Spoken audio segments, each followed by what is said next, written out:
L'objectif de cette matinée, c'est vraiment de décrypter le sujet des algorithmes du point de vue du droit de la concurrence, afin de donner à l'ensemble des acteurs des clés pour pouvoir également se mettre en conformité. Ça, c'est une problématique plus spécifique aux entreprises, c'est-à-dire aujourd'hui, elles utilisent beaucoup d'algorithmes et elles visent aussi à éviter d'être en situation de méconnaître le droit de la concurrence.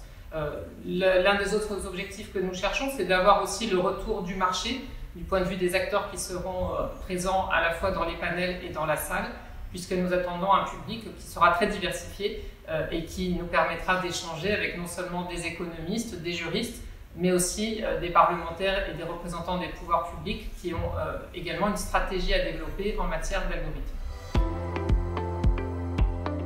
Cette matinée sera d'abord particulière puisque nous l'organisons avec le Bundeskartellamt, c'est l'autorité de concurrence allemande avec laquelle nous avons réalisé l'étude que nous allons bientôt sortir sur les algorithmes. La première table ronde de la matinée sera consacrée au point de vue des entreprises. Pourquoi est-ce qu'elles utilisent des algorithmes? Comment est-ce qu'elles les préparent et comment est-ce qu'elles les définissent? Quels sont les objectifs poursuivis? Quelles sont les nouvelles problématiques, notamment dans le domaine de la vente en ligne, puisque nous aurons une représentante de Carrefour, et aussi dans un autre domaine qui les utilise très souvent, qui est le transport aérien, par exemple. La deuxième table ronde va se focaliser sur un thème plus précis, qui est celui de la collusion par algorithme. C'est-à-dire, peut-on aujourd'hui utiliser des algorithmes pour se mettre d'accord sur des prix? Quels sont les risques du point de vue théorique, mais aussi pratique, que des algorithmes puissent méconnaître le droit de la concurrence ou faciliter les ententes?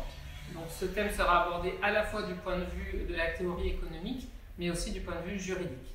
La dernière table ronde, quant à elle, portera plus spécialement sur le rôle des autorités de concurrence face aux algorithmes. Est-ce que les autorités de concurrence doivent développer des nouveaux outils législatifs au plan national ou européen?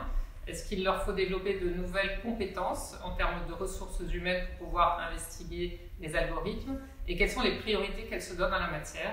Et lors de cette table ronde, j'échangerai moi-même avec mes collègues venus de l'autorité de concurrence britannique, allemande et italienne.